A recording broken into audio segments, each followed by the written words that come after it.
Welcome to Building My Legacy podcast. This podcast is designed for leaders and entrepreneurs who want to leave a legacy and will provide strategies that focus upon key elements for legacy creation, determining your desired impact and its benefit, increasing your legacy's reach by engaging key stakeholders, planning, prioritizing, and executing. Here's your host, Dr. Lois Sonstegard. Hi, everybody. This is Lois Sonstegard, and I'm with Karen Whitaker again today as we continue our podcast series on how do you navigate the corporate world? How do you deal with the challenges? And today we're going to especially look at what do you do with communication, and more importantly, perhaps, as an employee or as a person within the corporate world, do you have anybody who's looking after your back and taking care of your back? And what does that look like anyway? So, Karen, if you could just begin by sharing with us a little bit about your experience. You've been in so many different roles within organizations, and what's been your experience in terms of having somebody cover your back or watch out for you or take care of you? So I think to start that, I think it's important to state that I can't say 100% that anyone, that I don't believe that anyone can have your back 100% except for yourself. So because we have, we're human, and we all have this innate thing within us that is about self-preservation. And so 100%, I don't think that is, I could ever name one person that 100% has my back. And that's just that's a reality that I think you can be blind to trust if you don't understand that. I tend to trust with my eyes open. I'm a very open person, and I have a wide network of people that I have relationships with, but I have a very small circle of trust, which most people can say the same thing probably. Some people, that smaller circle can be a little bit bigger, smaller, depending on the type of person and the type of role that you have. My probably inner circle will be a little bit larger. So with that being said, the other rule that I go by is that when people show you who they are, believe them. And what I mean by that is I approached a relationship initially with trust, but when I see a little action or something that comes out in a conversation that, for instance, shows me that somebody is selfish in one act or talking about somebody else behind their back, then I know that they're going to talk about me behind my back. Does that make sense? Absolutely. So actions speak louder than any words, don't they? Absolutely. Yeah. And what you're saying is you've learned to believe those actions in terms of expressing who a person really is and how to trust or not trust. Mm-hmm. And how far to trust. So it's not like, okay, somebody shows me that they, talk about, it's not just that one situation. It's a combination of the entire interaction that kind of paints the picture and where I can trust. Because if you shut everyone out who shows some little flaw in character or, again, actions based out of self-preservation, then it's going to be a small world. Karen, I have a question that I don't know that I thought about that much, but if you look at your career so far and the span of it, how often, what percentage of the time do you think that somebody actually watched out for you or cared about what was happening to you? Oh, goodness.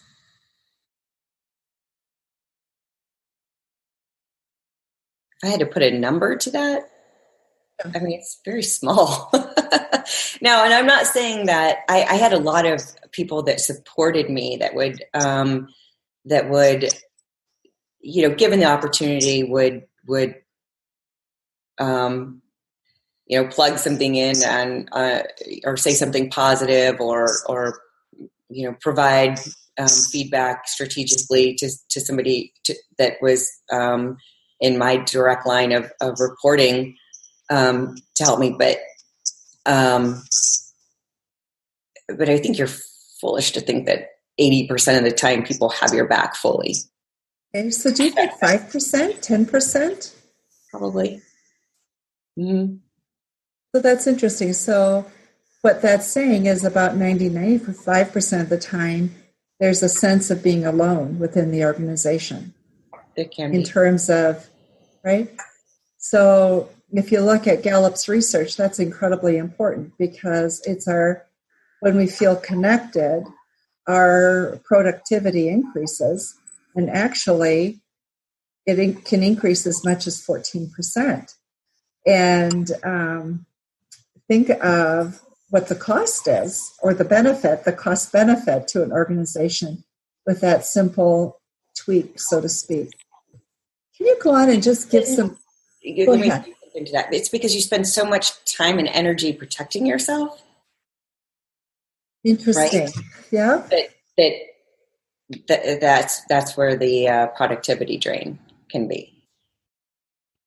So when somebody is not there watching your back, you're putting your time and energy into protecting your back, yourself, and so that diminishes the amount of energy you have. And wow, isn't that so true?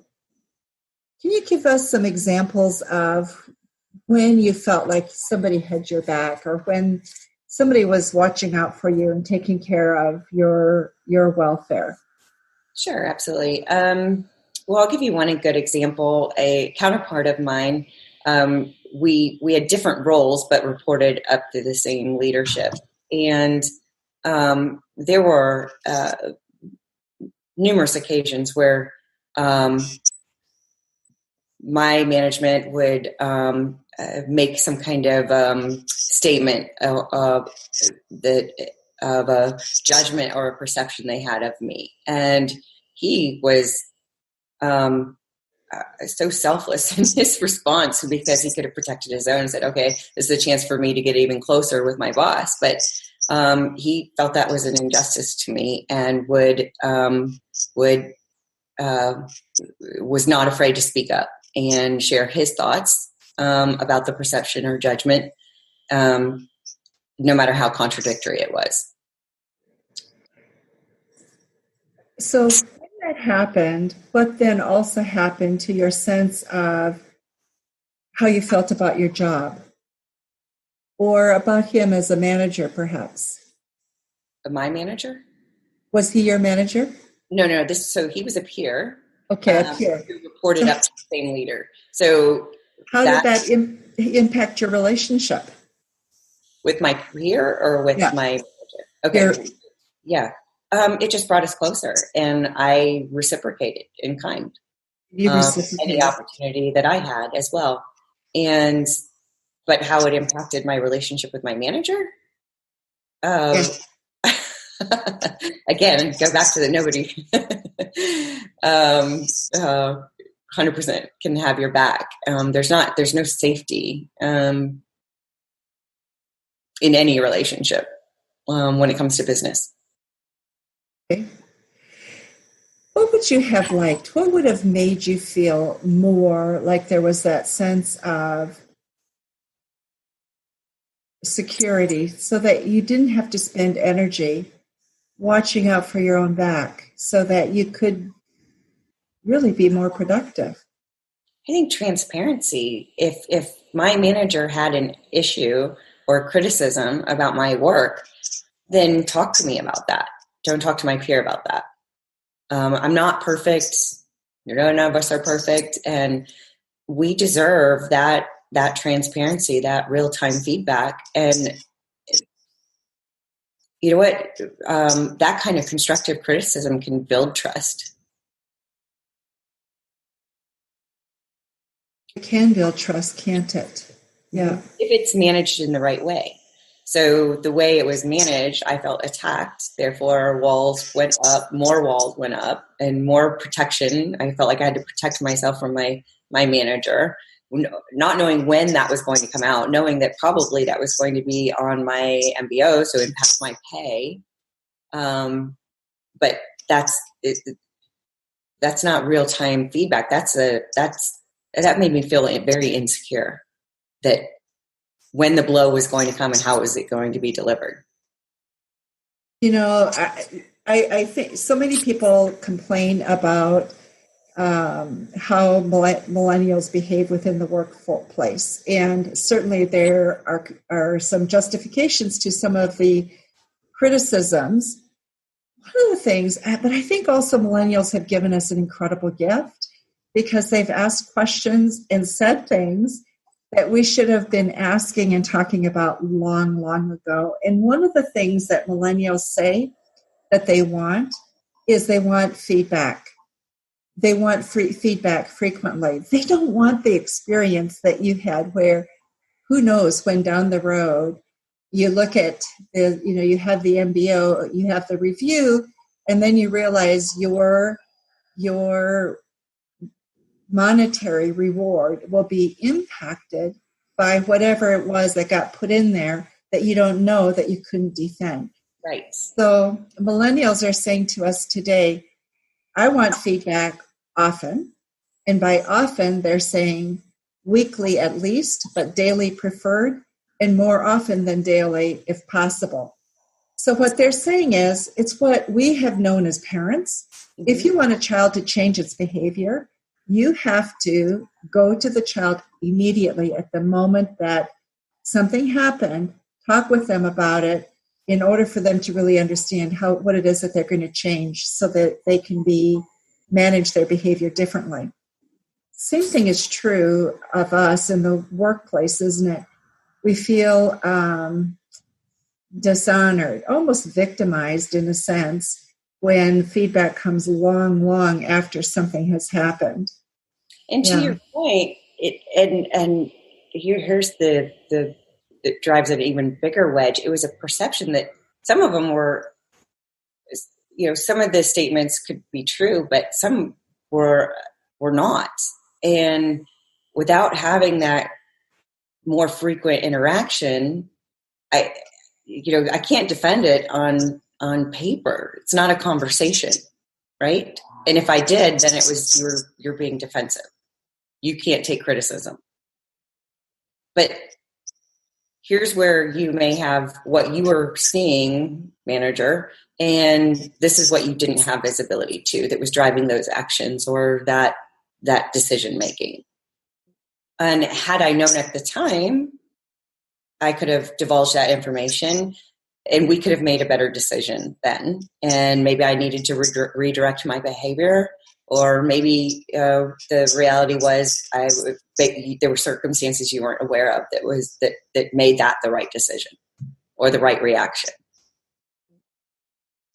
So it's so fascinating. So part of what you've said right now is what would have made you feel like somebody had your back better would have been more transparency, feedback at the time something happened. Mm-hmm. And so you could really actually either defend yourself, talk about it, change, so you didn't keep on doing the same thing inappropriately for however long. Sometimes it's 3 months, 6 months, right? Mm-hmm. What else would you have liked or would make you feel like somebody had your back? One of the, I think that there are some thoughts that you shouldn't be close to your direct reports, and I think that that's 100% false. Okay. I think that you can't effectively move from manager to leader unless you show a personal interest in people, unless you love people. Interesting. Love in business is probably taboo, whatever, but it's true. If you don't love people, you will never be a leader.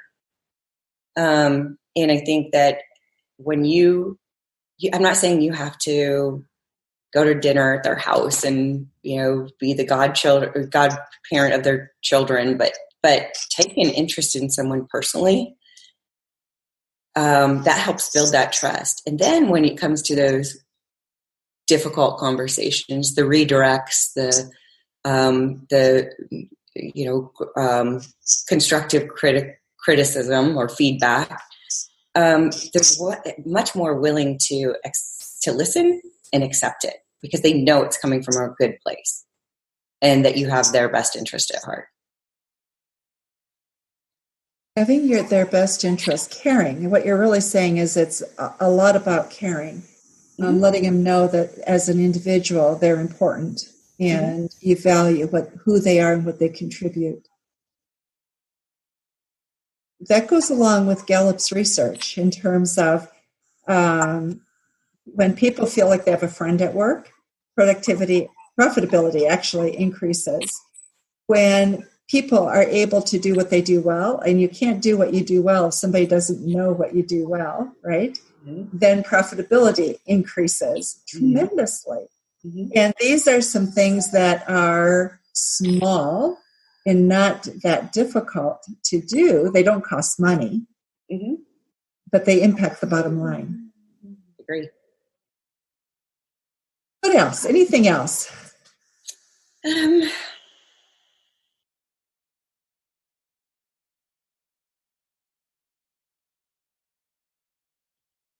don't. Okay. So from this, in terms of looking at where do you have people who will cover your back, who you can talk with, who are transparent, who will give you feedback. To me, part of what that means is creating a group of people that are sort of in your inner sanctum that you can turn to, that are within your organization, maybe some within the organization outside. Have you ever seen that being created, been able to create that in a workplace? And if so, how? Absolutely. Again, going back to who has your back, and I said, really only you do, yourself. If you don't take the opportunity to network, build a network, a framework of people, you're vulnerable. Have your back by doing that. And I'm not saying that it's building a network of I trust to different people to different degrees based on what they show me. Right? Right. So there are people that I know I can say anything to, and there are people that I can only say part of a truth to. But it doesn't mean that if I don't have that full level of trust, I don't interact or communicate or share things with, because you never know where that person can be instrumental in helping you either avoid a situation or move into a better situation within the organization. So it's important to have your own back by creating a network. Right. So having those allies are really important. And, it's interesting because Sally Helgeson talks about that especially women are not as good at doing that. I think anybody who feels perhaps like they're working hard to move into the organization. So I see it with women. I see it sometimes with minority groups where it's like, I'm not sure you're going to hear my voice, so I'll be careful. I'll stand back. I'll have my network outside perhaps, but I'm not building it within. And it's really because you're trying to protect your back, because they've experienced just what you talked about, and that is nobody has your own interests at heart as much as you do yourself. And so there becomes that insularness that sometimes gets built. But when we do that, we also shut off the other parts of what's going on. When they go into the reorg conversation, when they know they have to cut heads, you're you're going to be at the top of the list because you haven't established any allies to say different. When they're just looking at heads, saying everything else is equal, the person that has a network versus the person that doesn't, the person that has a network will survive versus those that don't. That interesting. So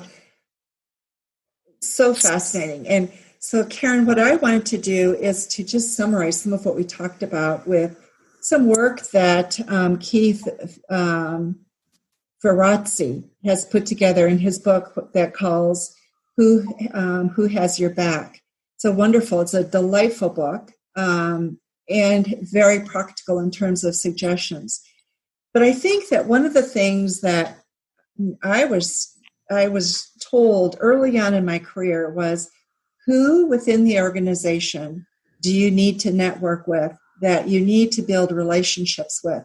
So you may have your friendship group, or people that you feel that you trust, but who do you need to start developing relationships with within the organization that will be important to you for that next level? And I think for me, when I first got started, I was so busy just doing my job and doing it as best I could. That was a challenge, and it was very frightening to think about that, because I thought, well, why are they going to care, right? Why will they help me look at what that next is and help guide me there? And so what Ferrazzi would say is that what we need to do is to take a look at building an inner circle. And that inner circle needs to be partly people who are within the organization, but also people outside the organization. And not necessarily at the same level or thinking exactly the same way we are, but have input that they can bring to us that will push our thinking broader, bigger, and so that we can be more effective. But there's several things that Ferrazzi says are really essential when we start to look at building that network. And one is